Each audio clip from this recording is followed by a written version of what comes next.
itsmintsalad, and I saw Down Periscope. It is directed by David S. Ward, and if you haven't seen this movie, I will spoil it for you. This is sponsored by Patreon. If you'd like to fast track a movie review, you can do that at patreon.com/ASEPresents. On with the review. The movie starts with this naval team.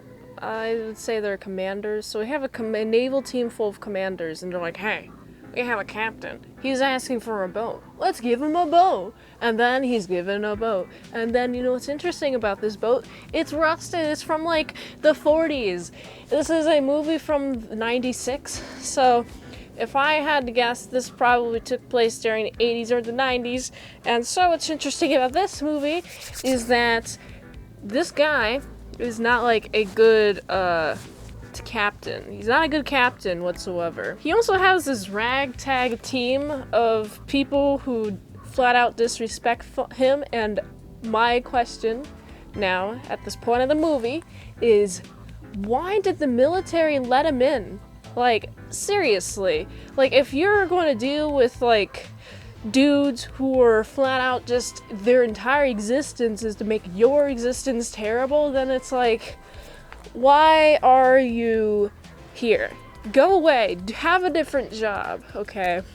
Also, we got in this ragtag team a lot of dudes who didn't expect the whole naval thing, the whole being in the ocean, in the middle of the ocean thing, swimming, having to do dive exercises. You guys didn't really expect this. You signed up for the Navy. The Navy is the one with water and boats. That's the only one with water. Well, do you have the Coast Guard? But no one actually takes them seriously except for the fact that they protect the world, the Earth's, the United States. I almost called the United States Earth. They protect the Earth. I did it again. They protect the United States coastline. Hence, Coast Guard. Okay? And as a war general myself, being 22 years old, I'm the youngest war general in the history of ever. I will say that these facts are right. 100%. Source B.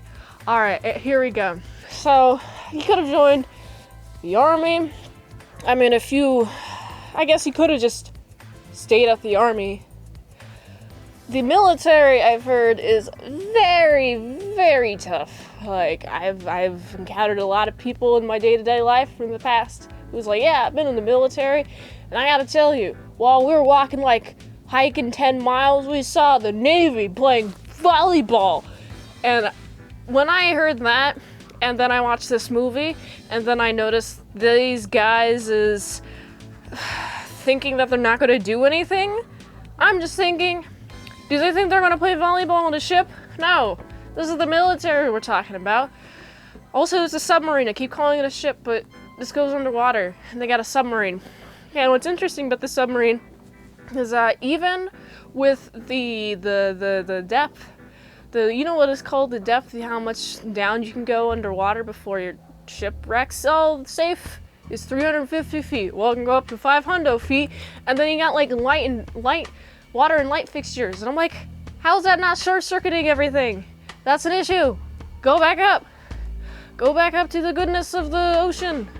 Go back up. Stop pressuring yourself to be this low.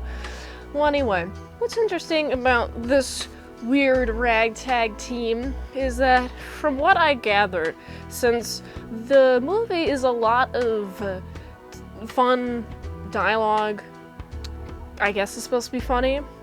I think the funny thing of it, the funny nature of this movie is how it's not supposed to happen.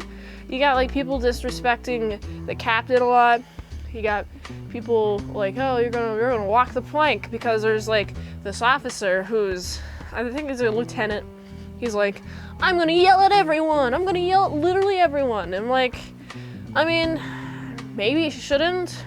Also, I feel like he's yelling at the chef for very good reason, because the chef, there's like no food safety standards going on. And I'm like, man, I personally would adhere to food safety standards because I've worked in a lot of places that serve food, fast food. I'll think of like at least 5 fast food restaurants, a freaking restaurant itself, a whole restaurant. I only know food and how to take care of it and how to stock it well. So whenever I hear or see somebody being like, food safety, who needs that? Let's give my lettuce a dose of E. coli from the chicken drippings. I'm gonna place the chicken on the top and the lettuce right directly underneath it. And that gives me so much anger in my soul. And so hearing cockroaches in the flour, I'm like, kick him off. Make him the walk the plank. Anyone else can do a better job, including me. I could do a better job managing that kitchen. But the captain doesn't hear about it. No. Instead, he has to be punished to walking the plank because he's yelled at everybody else when he has the one concern that actually makes sense and should be taken up to the captain. Because he's cried wolf so many times, no one believes him. That's enough about that though. The captain is in trouble. He's in a lot of trouble, okay? He's defying the orders of the admiral. He's like, hey, yeah, here, listen to me. And the captain's like, no. What's interesting is, I guess I must have missed a detail as to like why he's defying the admiral's orders. But from what I can tell, he gets more and more of a relationship with the crewmates, right? And then what's interesting is, I guess they want to stop him from going out to expedition, even though he's ordered to. That part of the movie kind of lost my details thinking. A lot of the details are kind of washed together for me when I watch the movie, but a lot of the key points, like for example, we have a blonde chick who has done a lot of simulations, who's like, I know how to drive, sir, and there's initial hesitation on the captain's part. It's like, ha, women are allowed on submarines. I'm like, do you know what year it is? I don't know what year it is, actually. I might be wrong. I'm thinking it's the 80s, 90s, but it could be the 70s, hence their uniforms being so, I'm gonna call it tacky. Also, what's interesting about her is, even though she's done a lot of simulations, she's not confident at all. Her character is that she's not confident, but towards the end of the movie, when they have to like subvert these dudes, there's another ship who's trying to get him, she's able to maneuver out of the way properly and safely the submarine out of like the propellers of this boat in front of them. So that's just interesting, and I like her more for that. I'm not a big fan of her indecision making. When I was watching the movie and she's like, no, wait, yes, no, yes, no. Like, fucking women. Women, am I right? I mean, I do it too. I'm aware of me doing it. I do it like all the time. It's definitely just a women trait. And if you do it as a man, you're a woman too. That's what I think. So, life's about making decisions, and this woman cannot make a decision until the end, which is good character growth. Also, and when I heard Norfolk, I was like, oh, I lived in Virginia Beach. I mean, that's near Norfolk. This is Virginia. In Norfolk, there's a lot of naval ships, and there's an underwater tunnel, which is very terrifying. And they have an underwater tunnel because of the naval ships, the amount of naval ships there, and the amount of people there, and you need a tunnel to cross 2 land masses, because they can't do a bridge, you know? So I found that to be very interesting. So I like that area. I'm kind of sad that they're torpedoing it, and then it's kind of shown and talked that, hey, these are actually fake torpedoes. Got 'em! Ha ha! Got 'em! Hey, we did all the exercises that you wanted us to do. Come on, come on, come on. And then I like how the captain's like, if I do this vessel, at the very beginning he's like this, if I do this vessel, I want a ship. And then he's given a newer ship at the end with his crew. His crew gets to be with him. The ragtag team crew. And I like how they all stayed together, fought together, worked together as a team. It was very nice. This movie, very nice, okay? Very cozy. The jokes, not a big fan. There's a couple of fart jokes. Not a big fan of that. So there's a lot of interesting, very interesting conversations. Stuff that wouldn't normally exist in real life, but I guess that's why movies exist. This is a comedy also. Did I laugh? Not really. I guess there's some parts where I was like, huh, you know, stuff like that. Especially when, like, the woman gets the shaft in every interaction. Her name's Emily, but I'm just gonna call her the woman.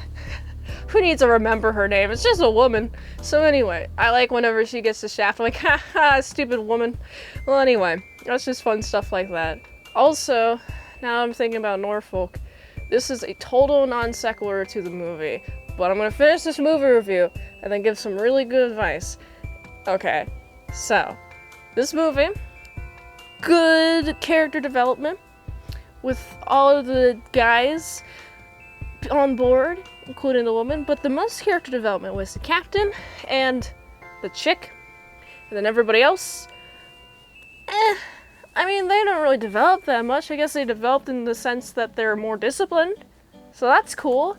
But like, the going against orders kind of confused me, and then being accepted even though you want to go against orders also confused me. So yeah, that's just like definitely really interesting. Before I give this movie a score though, thinking about Norfolk made me think about DoorDash, because I used to DoorDash around there. And before you click play, let me give you some good pointers for if you're ordering DoorDash food. Give a higher tip, because dashers, the people who are dashing, especially in that area, it's mostly like $4, $3, $5.